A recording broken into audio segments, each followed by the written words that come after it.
There we go. All right, ladies and gents, we are getting ready for the game with Animaniacs versus Strange Team Comp. They're going to be going on to Volskaya Foundry. And let's see here. I'm in the observer role. Excellent. Going to be ready here in just a little bit.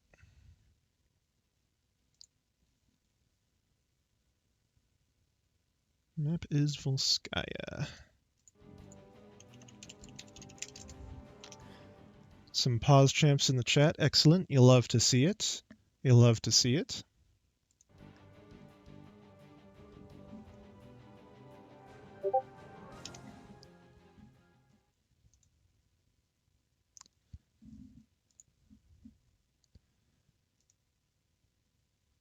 All right.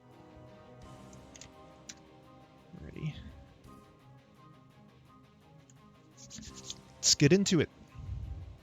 As soon as they are ready to go, we shall start with the draft. They get first pick. Excellent. So that Volskaya Foundry was picked by the Animaniacs.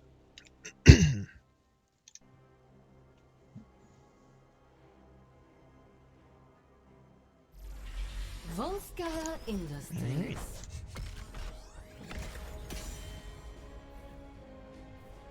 Going to be very interesting to see what happens in the ban phase here. I believe that both Strange Team Comp and Animaniacs have been having a bit of a rough season. I believe, if I recall correctly, Strange Team Comp has won only one match this season, and we're going to be hoping that they can get some more wins in the basket tonight. Hopefully they're going to be able to turn that around and start getting onto a strong lead. Sonia banned out first by Animaniacs here. Or wait, that's the wrong way around. Shoot, I knew I'd messed something up. Swap team sides. Animaniacs are on the left side, I believe. Animaniacs are with... Yep. Alright, so then we're seeing Chromie banned out by the Animaniacs, and we're seeing Diva banned out by Strange Team Comp. Both very strong picks in the current meta. Of course, Chromie has been nerfed a little bit since she saw her massive talent rework and some pretty big buffs. ETC also been nerfed recently, so interesting to see these bans coming out from the Animaniacs. Gazlo, of course, very strong in the meta, and of course he is going to be first picked by Strange Team Comp here, I believe. So then we have the Rainer counter picked by the Animaniacs. Very standard, very safe pick, Rainer, with the good attack range, good damage. He's able to macro, he has his own sustain. And the Tassadar pick. Both very safe choices, very regular choices. It is surprising that we didn't see the Gazlo banned out at all here, and I think that might put Animaniacs in a little bit of trouble there. Because Gazlo is, last I checked, the highest win rate in the game. And then looks like Strange Team Comp is going with the Deckard Orphea combo, something that they have pulled out before and won with. Of course, it's going to be very powerful if they decide to go with the Gravo Bomb combo. Excuse me, just gotta get a drink. Sorry about that. The Gravo Bomb combo is very, very powerful with Stay a While and Listen, and of course either of Orphea's ults can be used to accentuate that damage and follow-up. Ana being banned out by Strange Team Comp here. Of course, Ana Tassadar, very powerful combo. And Garrosh was banned by the Animaniacs, which is an interesting choice. I think that if what I'm seeing is correct, it's looking to me like they're going for a bit of a wombo combo here, so kind of something that you wouldn't necessarily want to Garrosh with. Zool and Malfurion picked by the left team. Malfurion is definitely going to be an asset to help against the potential wombo there of the Gravel Bomb, especially with the Tranquility, providing that armor potentially can use Nature's Cure to cleanse the Deckard Sleep if he's quick on the draw. And Zool very good at double soaking and not much else, of course, as we know. Johanna going to be picked by Strange Team Comp. Very standard for the setup to a wombo with that Gravo potentially Eternal Feast combo, potentially the Stay a While and Listen. I would be very surprised if we're not seeing that here. And Falstad for a lot of macro pressure. Very interesting that they would go with Falstad given the rest of their comp. Gazlo is very good at mercenary camps and soaking, so interesting that they would go with somebody else who can have that global and macro pressure when they already have that in Gazlo. Gonna be intriguing to see how they play this match. And Imperius, of course, the last pick from the Animaniacs. Looks like nobody got swapped in the swap phase, I don't believe. Looks like we're going to be heading in to Volskaya Foundry. Looking at these comps, I'm very afraid of the Strange Team comp. The Strange Team comp there, because they've got some very strong burst damage potential there. And also, people in chat, please do let me know if there's any problems with the stream. I hope that the frame rate is looking okay, and I hope that it will continue to be. On the other hand, the Animaniacs, very stable comp, very solid. Interesting that we're seeing the Imperius main tank here. Alright. So then we're looking at Imperius is going to be played by Django, Tassadar is going to be played by Sir Watson II, Malfurion played by VZ, Alex the Great on Zool, and Asmodon Trump on Raynor. On the other side, with Strange Team Comp, we're looking at Bricky on Orphea, Jeff on Falstad, Spectrum on Johanna, Deckard played by Mycericin, don't know if Mycericin, don't know, and Gazlo played by Jacko Schlu. Gonna be very interesting to see how they play with that Imperius main tank on the left side, especially against the very scary team fight presented by Strange Team Comp here. So we're looking at Johanna going slightly more offensively than Imperius. Looks like Zool is going to rotate straight up to the top lane. A common play here would be to see the Animaniacs rotate down to the bottom lane right after they clear this. Gazlo also going down to the bottom lane while the four people come out and kind of catch Zool off guard. He looks like it's going to barely make it out with just 600 health to spare, while in the meanwhile the exact inverse is happening on the bottom. Gazlo making it out slightly safer there. In the meanwhile, it looks like we are going to be having the Animaniacs keeping in the bottom lane while Zool tries his best to double soak against four people at once. Not a ton of value being gotten by either team, not much siege damage on the walls, looks like, and the XP is very even. Both teams rotating onto their turret camps at the general correct quote-unquote time. As soon as they're up, you want to get them, because what is the name of Volskaya? Item control. That's what Volskaya is called in the strategy land. I don't know what that sentence was, but we're going with it. Zool, he's learned his lesson from last time, playing very safe up here. Is he going to be able to catch this soak mid? Hopefully. In the meanwhile, looks like Strange Team Comp wants to try and dive on Raynor. Doesn't quite find it because of that clutch force wall from Tassadar, though it's questionable whether they would have had the damage. Still, Imperius getting very low, and he's going to get rooted, and the kill from the root. Deckard barely catches him on the end of it, and it was just enough to finish him. Bit of a bold play by the Animaniacs there, going all the way up to that wall. They definitely wanted that tower. Zool still playing it very safe, of course, just grabbing the double soak. Neither team getting a huge XP advantage, although it does look like... let me see, where is it? There it is. Looks like that hero kill is going to give the Strange Team Comp a bit of an advantage. Now, interestingly, we don't see the healing camp contested at all by the Animaniacs. Strange Team Comp just is able to totally get that uncontested, and that is going to give them a significant advantage on the objective, especially since the Maniacs didn't actually manage to penetrate this wall over here or grab that healing fountain. They didn't really get anything out of that, while the Strange Team Comp team just got a free healing beacon there. It's going to be very scary on the objective, especially with that zone control provided by the Deckard and Gazlowe. It's going to be very hard, I believe, for the Animaniacs to make it on the objective. Although, that said, they are going to get a bit of a head start here, because it looks like Strange Team Comp wants to kill that siege camp so that their siege camp can push in. Zool getting left up here by the Animaniacs to take it out. Looks like they just kind of want to stay up here and just get some free siege with that camp. The Animaniacs are rotating up to help deal with them, and it looks like they're going to disengage with Johanna very low. Looking at the talent selection here in the meanwhile, while we have a bit of downtime. Interesting to see the seasoned marksman on Falstad. Actually, Tassadar in a bit of trouble here.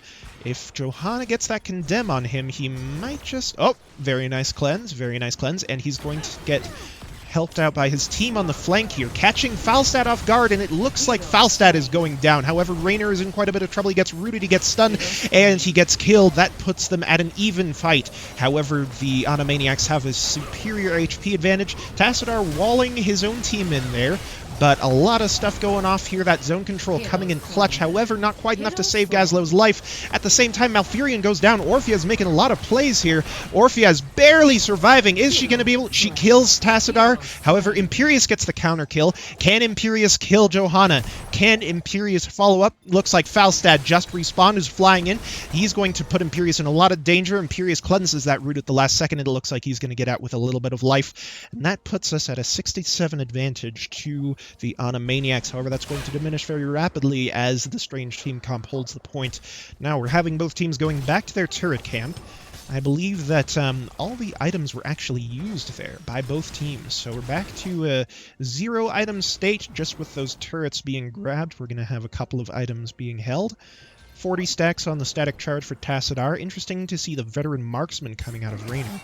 A couple of marksman talents on the field here. Big root by Deckard, and a lot of rubies there to help Johanna and Gazlowe as they come in. Orphea, of course, putting a lot of pressure on the backline. However, Imperius getting that counter spear. Orphea barely manages to kill him, and Orphea barely dies, but she manages to kill 3 people in the process with some help from the Roots and the Falstad. Some very frenetic fights here, and neither side is particularly winning them. They're both taking heavy losses. However, this time, Strange Team Comp definitely comes out ahead, and they grab the Protector. And grabbing the mid wall with Falstad's help before they rotate up to the top lane. Looks like Imperius, interestingly, is doing the most damage thus far. Of course, that Impaling Light, generally what you see on the main tank Imperius, it does help you to get some hero damage if you can be getting those big marked spears off. Putting a lot of pressure on that fountain, but they are getting very low in that Protector. You don't want to put Deckard in the middle of a fort, but they do manage to get the fountain. However, counter-engage on Orphea, very strong. The Strange Team Comp just got a 10 advantage, but it's not enough to save Orphea. Johanna maybe should have gotten out of that Protector there to help save her. The Protector pushes Imperius out of the Hinterlands blast that comes out of Falstad right there. And Tassadar looking like he's in a bit of danger, but everybody gets out barely at a very low amount of health. Interestingly, something that a lot of people forget to account for is the fact that both of the vehicles in the game actually kick around all of the enemy team when they expire, and that little bit of knockback was just enough to get Imperius out of harm's way. Now, it looks like Strange Team Comp might be wanting to go for a gank, might be going for the healing beacon again. Orphea being left to her own devices on the siege camp. She's going to be taking a bit of health. Imperius checking the healing camp, but nothing going on there just yet, while we have just some stable soaking by Gazlowe in the bot lane. Looks like a strong engage onto Johanna. Lots of follow-up. She doesn't have the shield, I'm assuming, because she didn't use it there. But maybe she knew that there was no other follow-up there to put her in danger. Now, Sir Watson moving very far forwards there, and so is Imperius. Engaging under the towers with nothing to hold their fire is a bit of a bold play in that scenario. But it looks like nobody's going to go down just yet. Both teams disengaging and playing it a little bit safe, while several of the ults on the left side have been used there in order to try and secure those kills. Of course, they were not successful at all. 75 stacks on the static charge, 12 stacks on the veteran marksman. Not doing great there, and only 10 stacks on the behemoth armor. Of course, behemoth armor generally seen as an inferior talent to veteran marksman, even Imperius in a bit of trouble here. So yeah, I want to talk about these talent choices because they're very interesting, but there's just so much going on. A double combo from the Orphea Hinterland Blast Eternal Feast combo, while Imperius tries to save Raynor very late, and he gets stunned and killed as a response to that. Strange Team Comp taking a solid lead in this game thus far on the kills. They are also finally at a leveled advantage with all the kills that they've gotten, and with Gazlo's constant lane pressure. Zool not having a great time in this match. He's been doing a fair amount of soaking. He has 10,000 XP, but he should, if you're picking Zool, you want a very large XP differential between you and the enemy team, and that is not what's happening here, because Zool does not have as strong teamfight pressure as Gazlo does.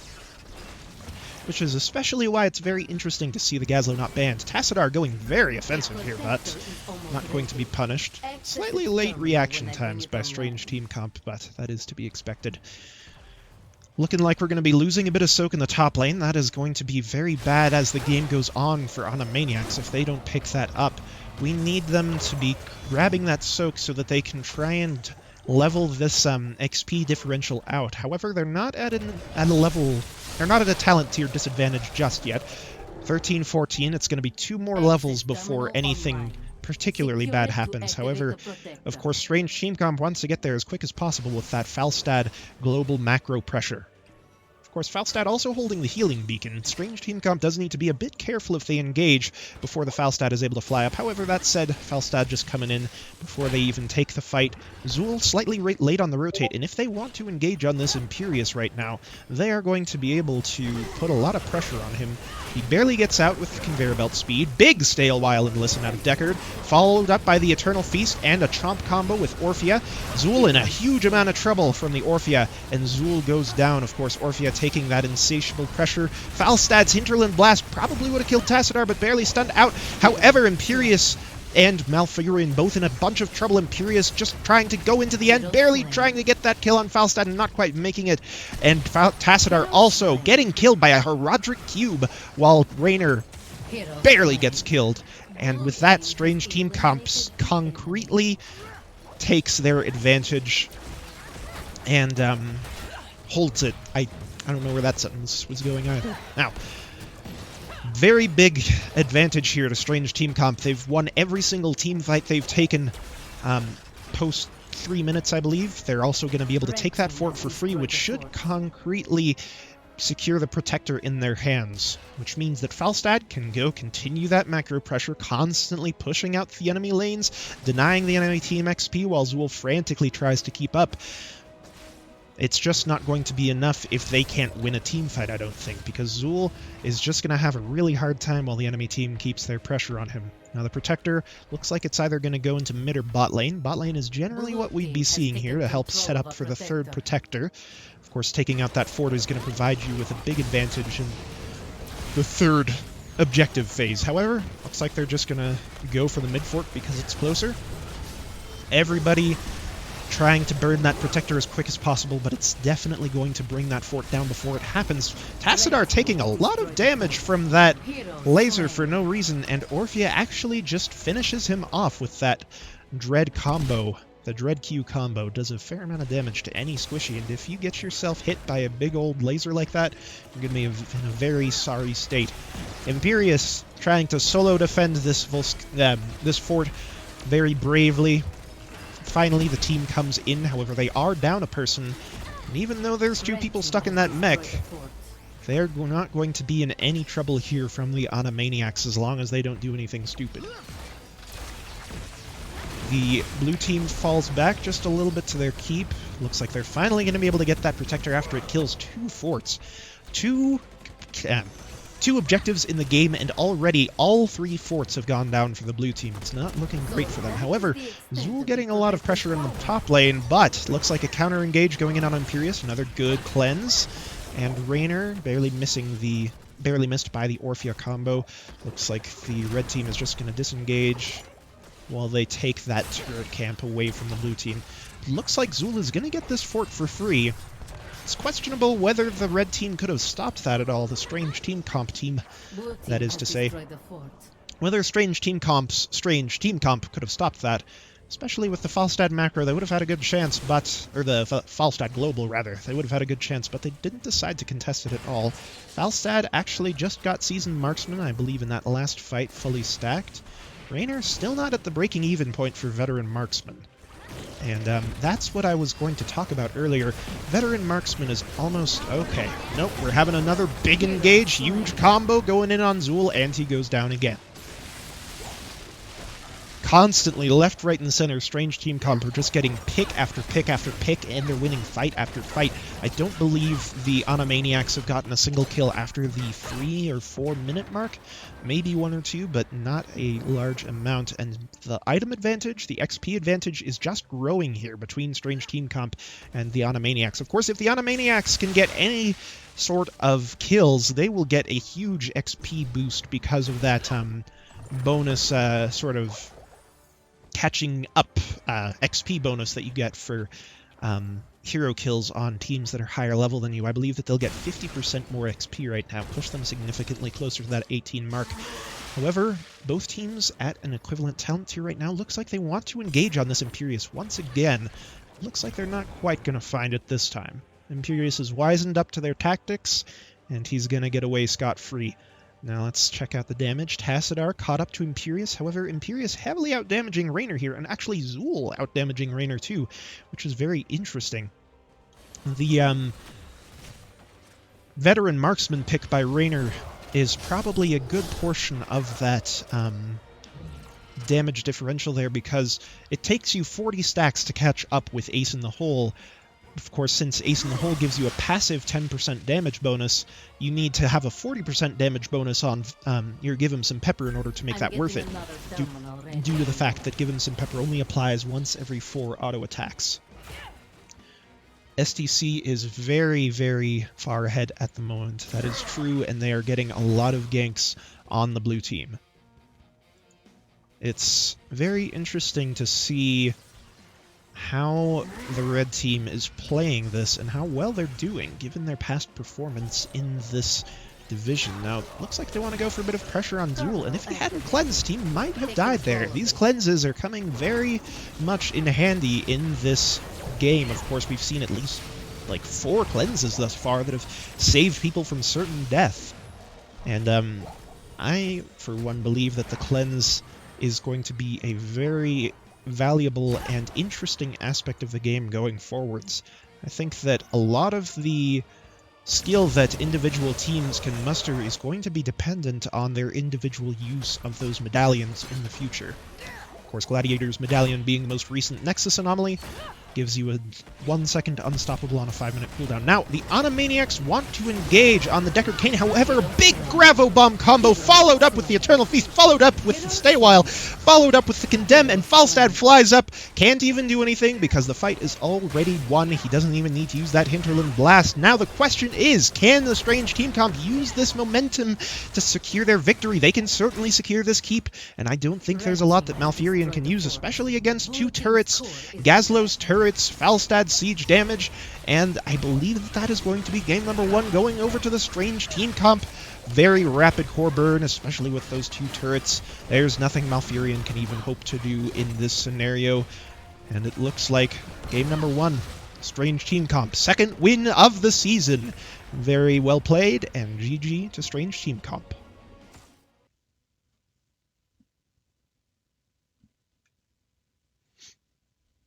Now, we're going to look at the summary here. Imperius did end up being top on damage, which is not something you tend to see when you have a main tank Imperius.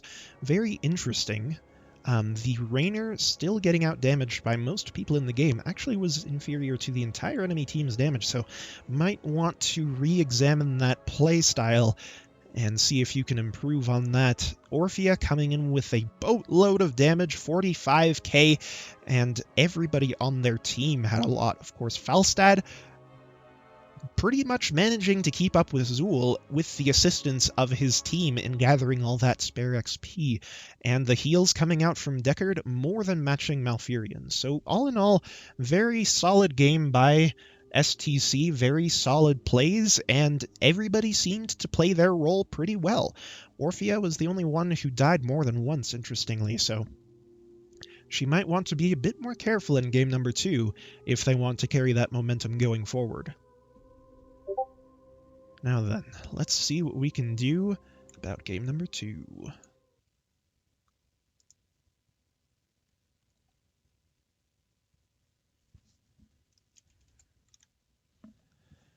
Alright. What do casters normally do in between matches? Probably they open up the webcam and they talk to chat. That's what we do, I guess. What's up, chat? Looks like there's a lot of hype coming out from the STC fan base over here, and it seems like everybody's very excited about that victory. Indeed, I was having a hard time keeping up with my brain there. Do we get a face cam? We sure do. If my hotkey worked, of course there is a 30-second delay. Yes, there it is. I can see it now. The question is, what is the next one going to be? That's the wrong one. We want a best of 3. We got the cam. Chair cam online. That's right, baby. Of course, game number 1, going over to Strange Team Comp. Oh, for some reason the logos didn't change. That's odd. On Maniacs. There we go. All right, logos straightened out. What is the next one going to be? That is the question. Oh, there we go. We just got it. Towers of Doom is the next match.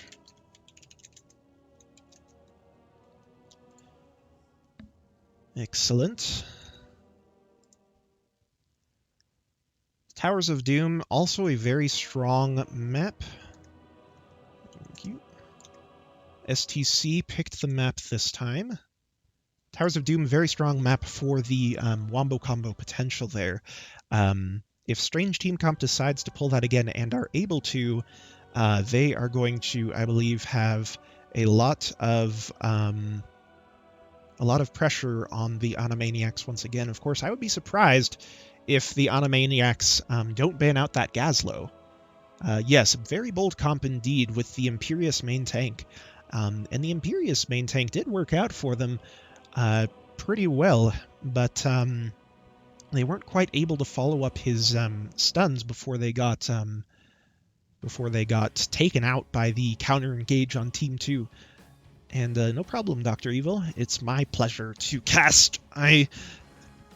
As soon as I found out that the NGS was a thing and all that, I thought, you know, I want to see if I can cast. I want to see how well I can do, and I want to see if I can provide a good service to these teams, sort of thing. So I'd like to believe that I have. Also, quite funny to see here on the screen here, we actually have the Strange Team Comp picking exactly the same portrait as the Animaniacs. I did not catch if that was a thing that happened before or after the first match lobby, or before or during the first match lobby, but that's kind of funny to see. Towers of Doom, Towers of Doom, Towers of Doom. If they want to go with that global pressure from Falstad again, going to be very strong on the objective, of course, due to the fact that it is split across the map. I'm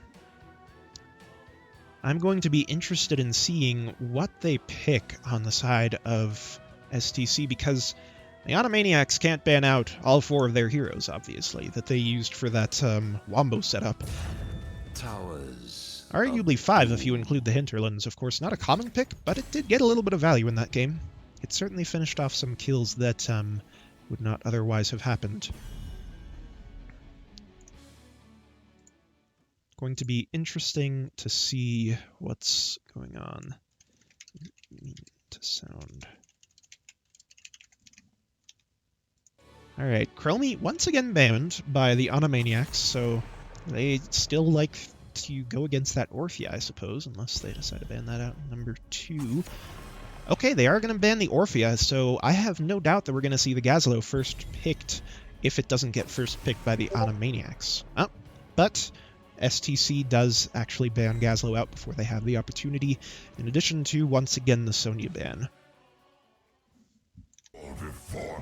We're seeing Diablo first picked by the Animaniacs. Very strong on this map. Of course, the objective can be a little interesting because it provides an extra wall for him to stun against. And all of the corridors around those pumpkin camps are very, very close quarters in which he can get a lot of value. Tassadar-Deckard combo coming out from Strange Team Comp. Looks like they want to continue with that Deckard lockdown, and looks like they want to instead take that Tassadar this time, which did serve the Animaniacs pretty well in game number 1. The Tassadar did almost manage to match Imperius's damage. Now the Ana Li Ming combo coming out from Animaniacs, very hyped to see. Oh shoot, I am very sorry about that, folks. I forgot to see the draft. Yes. Wait 30 seconds. My bad, folks. Sorry about that. First cast, you know. First cast. That is what happens, of course.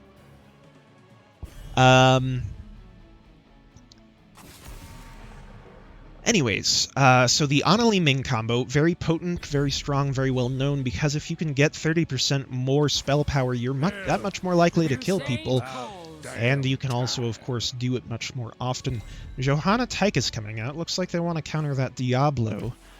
And they want to group people up for Tassadar as well. Vala, interestingly, for Animaniacs, kind of a squishy team behind Diablo. Very low health targets. Going to be interesting to see if they put any more Peel and CC on the front line there. Rexar. Both very strong for both the CC and the Peel, of course. When in danger, hit the R button, as we know. As we're all avid HOTS players, as we know. When you're about to feed, hit the R button, and they're all going to be slowed if you're on Rexar. That's the way it goes. And Rexar, of course, has a slow and a stun on his basic abilities. Going to be very good for peeling them off of the...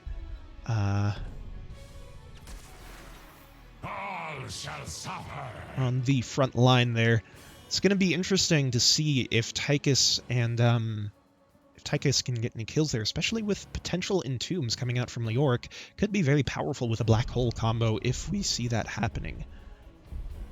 Not a very similar comp coming out from either team this time, really. They're not really going for a Wombo on the side of Strange Team Comp, and they're going for a squishy-er, but also slightly more meta team on the side of the Animaniacs. I would not say that you tend to see Li Ming taken with Vala all that much. Very high-octane team, and Ana can nano-boost either of them and get a pretty good effect, but they stand a lot of...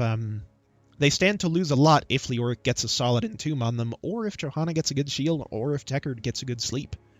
So it's going to be very interesting to see who kills whom first, because both teams... a lot of danger from each other here, really. Prepare yourself for now then, on the side of Animaniacs, we are seeing Rexar, played by Sir Watson, the captain for the Animaniacs. Diablo is going to be played by Django. Ana being played by Vizi. Vala being played by Alex the Great. Asmodon Trump on Li Ming. I believe he was the mage in last game too. Johanna being played by Spectrum. Deckard from Mycerison. Jeff on Leoric. Tychus played by Bricky. And Tassadar played by Jakoshu. Looking at the talent choices here, Hold Your Ground. Interesting to see against the Li Ming poke, although not as much coming out from Vala, so Hold Your Ground going to be very useful against the Rexar Diablo, especially when they're in so much danger from that Li Ming combo. Deckard coming out with Field Study, very interesting. He's going to have stronger potions, stronger cubes, and stronger triangles. Deckard is all about those shapes, and he wants to make them more heavy hitting. Diablo going Feast on Fury, might see him going into that auto attack build here. Leoric coming up a bit late, but he doesn't miss any soak. Strange Team Comp diving in on Diablo. Ooh, looked like he was going to get himself killed there, and he still might. No, he should be good. But really what he was doing was going for a quick dash into the Johanna to get himself out of danger. Kind of looked like he was inting for a second, but it was really a 5-head play. Make sure to keep that in mind in your Storm League games, folks. It may look like an int, but don't judge it until you see the 5-head play. Now Vala already rotating onto the siege camp here, going to be taking that very quickly, in addition to more people on the side of Strange Team Comp rotating onto that, so taking it just about as quickly. Slightly later, Johanna in a little bit of trouble, but she probably still has that iron skin. She might not, but she didn't use it there either way. Continuing on with the talent, Static Charge, of course very standard. Monster Hunter is indicative of a very macro-focused Vala this game. Looks like she's going to be on the pumpkin camps very often. Contact Healing, going to be very useful if the Diablo and the Rexar are getting low on health and they're in the middle of a lot of people there. Ether Walker, of course, very standard on Li Ming. Going to help dodge the Tassadar stuff, going to help dodge the Deckard stuff, and going to help get her out of any entombs that she might see herself in. Now, no kills just yet, and it looks like we are seeing a double soak style, which is not terribly common on this map because of the large distance between lanes. Diablo in a little bit of trouble here. He already used his escape, and he barely just gets out there, while Vala also gets put in quite a bit of trouble from the overkill from the Tychus. Now Diablo probably going to see if he can try and flip anybody into the towers, but going to go tap up first. Now, he went with Souls to the Flame at 4, so he's not going into the auto-attack build, but he's going into the Flame Stop build, which is indicative of him wanting to perhaps go into the Lightning Breath later with that spell power buff. Of course, the general way that you play that is you throw out a W, you do a couple stuns, you throw out a bunch more Ws, and then you do a Flame Stomp, and it's spell power boosted, everybody's slowed, everybody's damage reduced, and hopefully your team can just kill them. Very powerful with the Li Ming and the Vala, of course, both able to follow up with some fairly strong area of effect skills. Now, it looks like Tychus is in quite a bit of trouble, and Diablo gets the overpower. However, the potion barely does get through. Now, both altars up top were traded, and it looks like neither team has a concrete advantage yet. However, Strange Team Comp very low on health. If any of them gets Diablo stunned, they are going to be in a bit of trouble here. The Li Ming coming in up from the bottom. Looks like both of the bruisers are just going to be remaining mid. Oh, we're getting to see a big combo on Johanna, but she does have the iron skin there, and with the hold your ground, she's going to be more than safe to make it out. However, she's going to be in a little bit of trouble here in the future. Hungering Arrow nearly kills Tassadar in the backline there, but Ana just manages to capture the soak. Tychus has his trait activated, interestingly. You can see that, in case you didn't know, by looking at the nozzle of his gun. In this skin, it flashes blue, but normally it does flash red when he has his minigun activated, and it only triggers when he starts shooting. That's when it starts that 4-second timer. Or is it maybe 3 seconds? I don't remember. In the Rhythm coming up from Tychus, not picked as level 7 just yet, nor has Rexar. Hunter-Gatherer, very standard. Ana continuing to go into the nade build. Li Ming going fully into the orb build. Very interesting to not see Calamity, especially with the Diablo. We would expect to see Calamity to follow up on those combos. It's just an instant, very high amount of damage that she can just throw out there at any time, especially with the Ether Walker. If she plays it right, she can get a lot of Calamity procs off, but she wants to get heavier hitting orbs and more of them, it seems. Diablo in a lot of trouble here. Ana misses that Q, and that is able to secure the kill on him by Strange Team Comp, just barely. Arguable whether he would have made it out if Ana had hit that. Probably did not matter, but that's going to once again secure a slight advantage for Strange Team Comp. Half a level lead there with that kill. Looks like they're going to be having a slight XP advantage on Rexar, so it looks like that kill is going to be the main differentiator right now. Yep, that kill is going to put Strange Team Comp just a little bit ahead. Might help them get those 10s in this fight. Might help them win that fight just that much quicker and that much more safely. Tassadar checking the bush with his Psionic Storm, but nobody's in there at the moment. Looks like Rexar wants to go in with the Interrupt. Nobody has their 10s just yet. Vala is going to get the bottom one uncontested, which means that they're going to be able to now, after having stalled this one for just long enough, they're going to be able to rotate up, get on that Tychus. The bear tries to stun him, but Rexar actually barely manages to kill him with that follow-up slow and auto attack. Now, the question is, can they maintain that advantage? Tassadar in a lot of trouble here, hit by a massive orb. Li Ming gets the reset, and that's going to be a 2-0 advantage for the Animaniacs. Stark contrast from game number 1. And another reset for Li Ming, but it doesn't matter because everybody's already disengaged. They've given that altar over, and that puts the Animaniacs in a very secure 12-point lead over the Strange Team Comp. We're seeing a little bit of the dive on the bear. Don't think they're going to be able to get that kill just yet. Now Strange Team Comp, or sorry, the Animaniacs rather, are pushing in bot, and they want to go for Tassadar a little bit. Vala's walled in, though, and that's going to put her in a lot of danger. However, she barely makes it out, unless Tychus follows up with that grenade. Big stay a while and listen in the backline. Vala gets killed with the grenade, and the laser drill Ana caught out in a very bad position as a result of that stay a while and don't disengage. That's what that ult is called, I believe. Li Ming getting shipped a little bit by the Tychus grenade, however, not in a bunch of trouble. And that puts the Strange Team Comp even farther ahead. Or not even farther, but actually puts them in a position that is closer to the Animaniacs. I had them mixed up there for a second. So Strange Team Comp wants to turn this game around. It looks like they want to end this series here and now with a 2-0 lead, and they want to do it rapidly. With that engage on the silence, with that Tassadar wall after the Vala slightly overstayed, looks like they might be able to do that. Now Diablo going to get rooted. The Rain of Vengeance just barely manages to peel for him, long enough for the Ana to heal him. He does go with the Lightning Breath here, but it doesn't get a lot of value. And it's not going to before he hits 13 and 16, because he's not going to get that spell power before, I believe it's 13. And then I think 16, he either gets the Q reset, the overpower charges, or whatever. We'll see. Now Johanna in a little bit of danger here. She has to use her Iron Skin, and there are a couple of potions that she can take, but Tassadar steals them up like the greedy potion monger he is. Li Ming going into the Disintegrate. You've already seen that, of course. Don't know why I highlighted that. It's going to be a 5-on-5 fight here, but Johanna did have to tap for a little bit, so for a few brief moments, the Animaniacs did have a man advantage, but they kind of threw it away. Now Tychus getting a big follow-up combo by Li Ming after that Diablo stun. However, he's barely managed to get out, and the big stay a while and listen setup means that Vala and Rexar are both going to go down. The Strange Team Comp says, no, you will not kill our Tychus. Then they say, this is our altar. We are taking it right now. Thank you very much.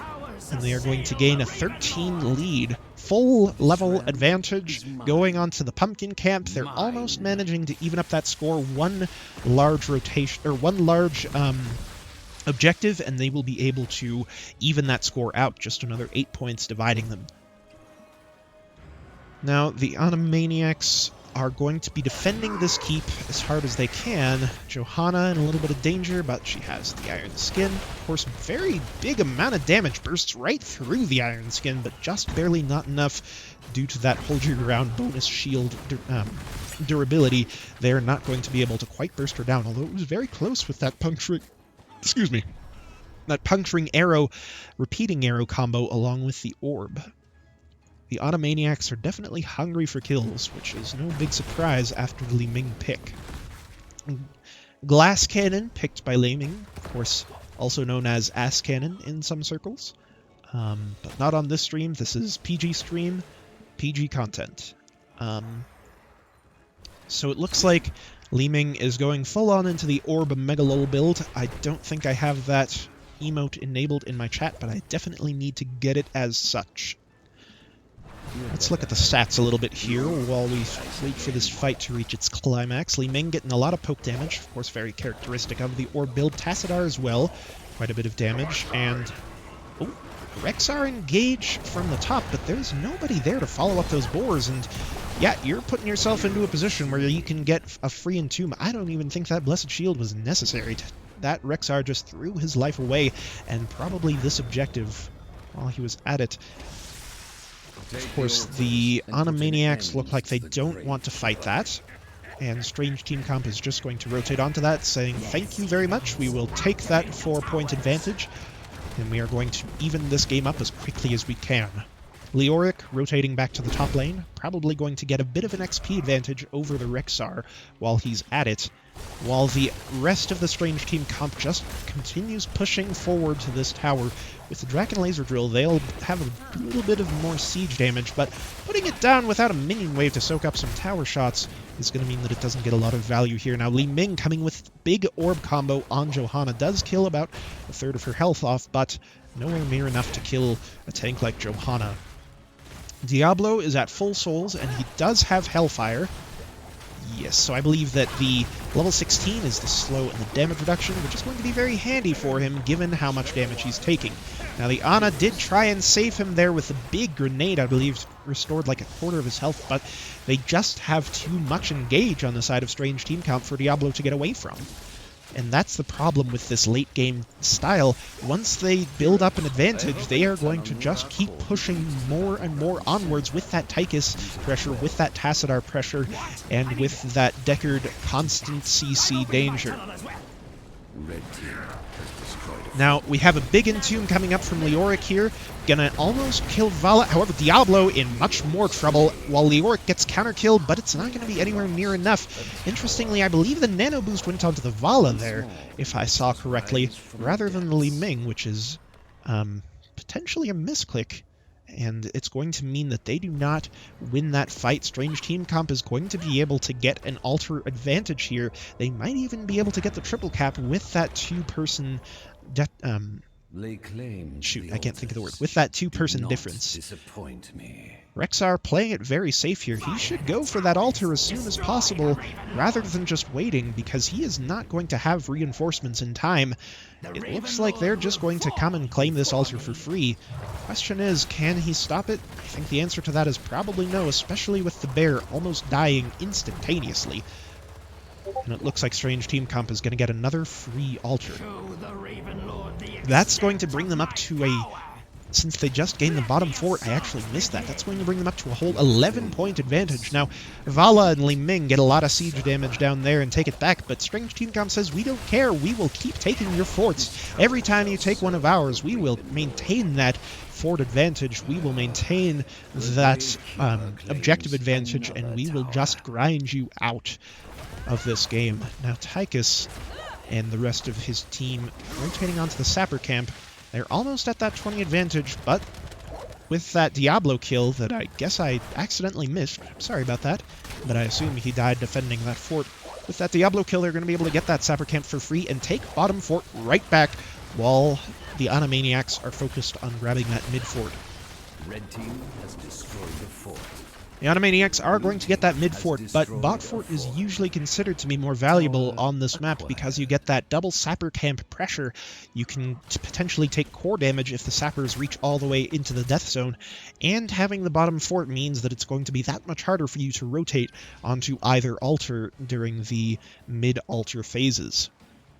The Animaniacs are going to try and take that fort back, but Strange Team Comp says, we don't want you to do that, and they're going to just once again push forward. The Animaniacs, with that 20 disadvantage, are just not going to be able to contest that. That is absolutely the right decision. Now, Li Ming putting herself in a little bit of danger there, but she does manage to get out that clutch healing dart out of Ana. Now, a nano boost once again on Vala, I believe, interestingly. So it looks like they want to go for that 100 arrow burst damage. However, all of that is not going to be enough. The Strange Team Comp does push into the death zone, but I think that that might just be it. With that absolute huge fight going in the favor of Strange Team Comp, they are going to be able to claim both altars, and if Ana can't take back that fort on her own, which, spoiler alert, she can't, that is going to be enough to end this game. Ana's going to try her best to delay, but I don't think she's going to be able to. There goes 5 shots and 5 more shots, and that is game number 2, going in favor of Strange Team Comp. The Animaniacs did give up a fairly strong early game lead, and they managed to just absolutely get outclassed by the team fight ability of the Strange Team Comp. like I said, a lot of that depended on the Rexar and Diablo's ability to peel, and it was just not quite enough. Now let's see, we're going to go into the post-game summary for you guys, and then I'm going to see if I can get somebody in here to do an interview. Let's see here. I'm just going to go into lobby number 1 here. If any of y'all want to do a post, if any of Strange Team Comp to do a post-game interview, I am in the lobby number 1 of the NGS Discord. Because I believe that that is a thing that casters are supposed to do, so we will see if we can get that to happen. I believe the leader was Billy Watson. Let's see if we can find him. Or Sir Watson, not Billy Watson, my bad. Where did I pull Billy from? I have no idea. Hopefully they saw that. Sir Watson, I don't see him in the NGS channel, so we'll see if any of them want to do an interview, but in the meanwhile...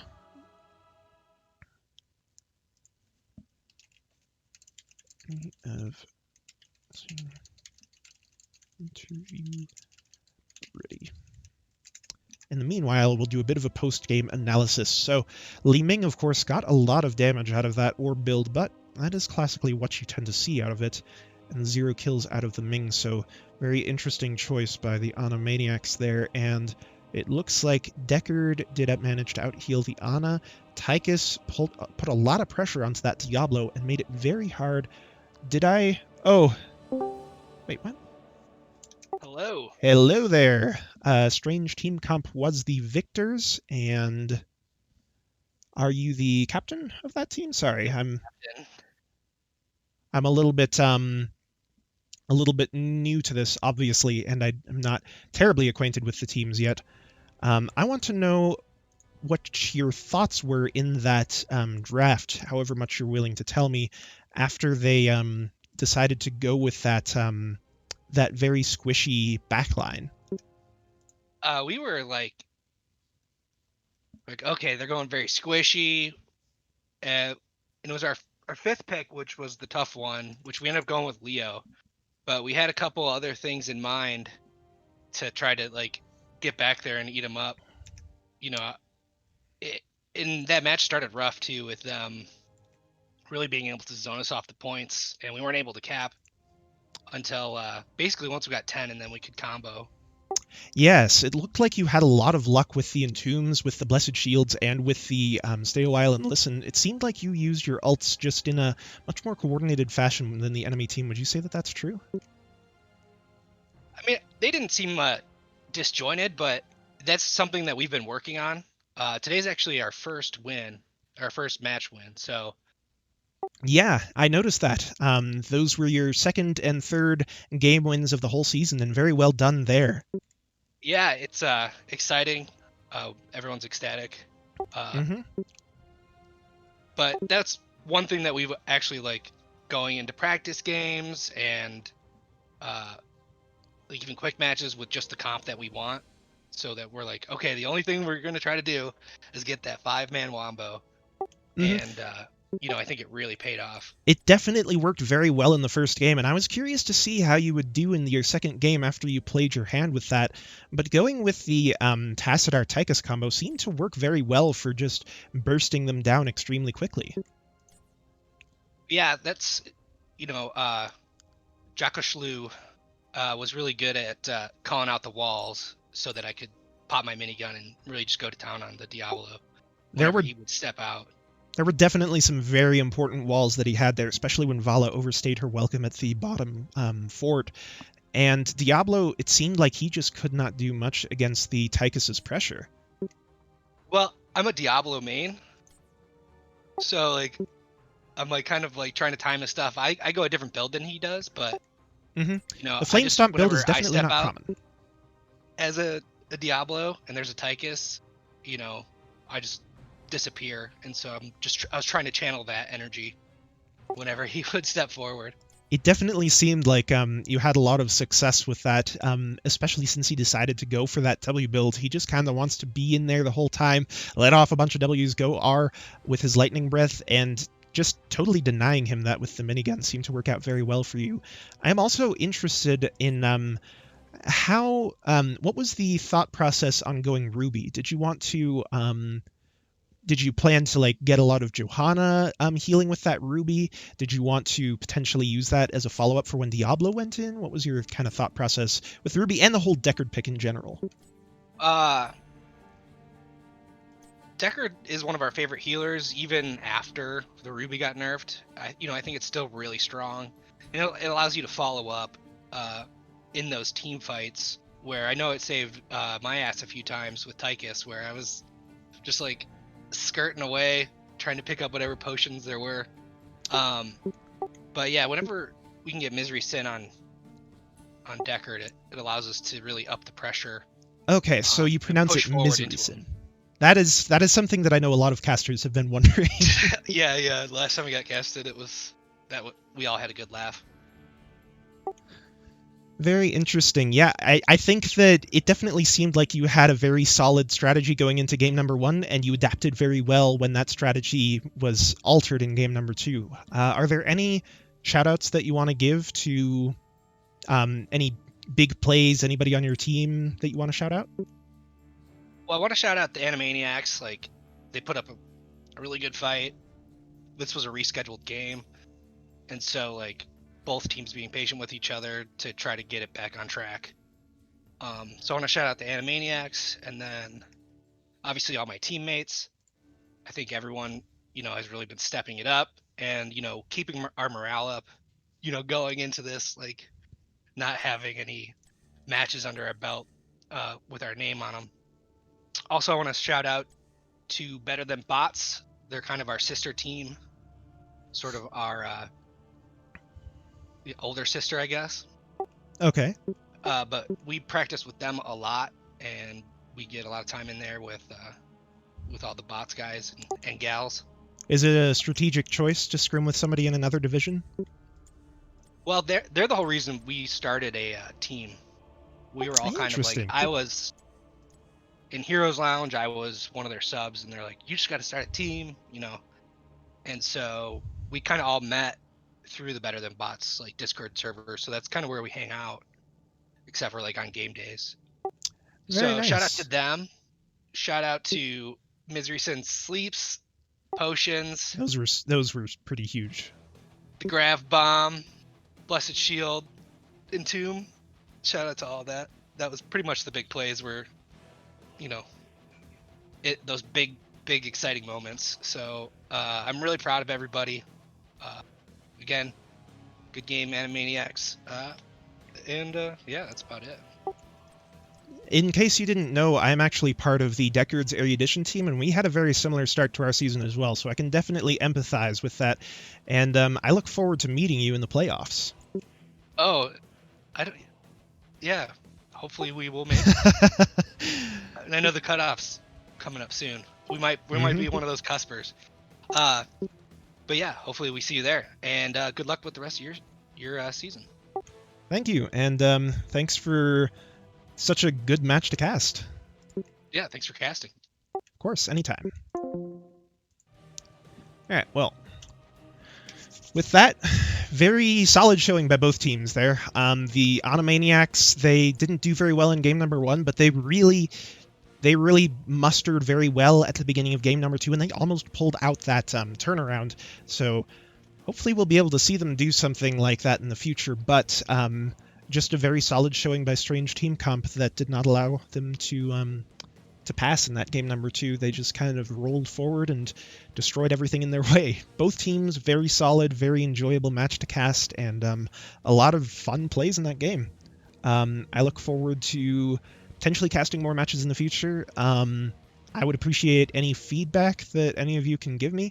I know that I did forget to change from the draft screen, or from the match screen to the draft screen for like 10 minutes, so I won't do that again, probably.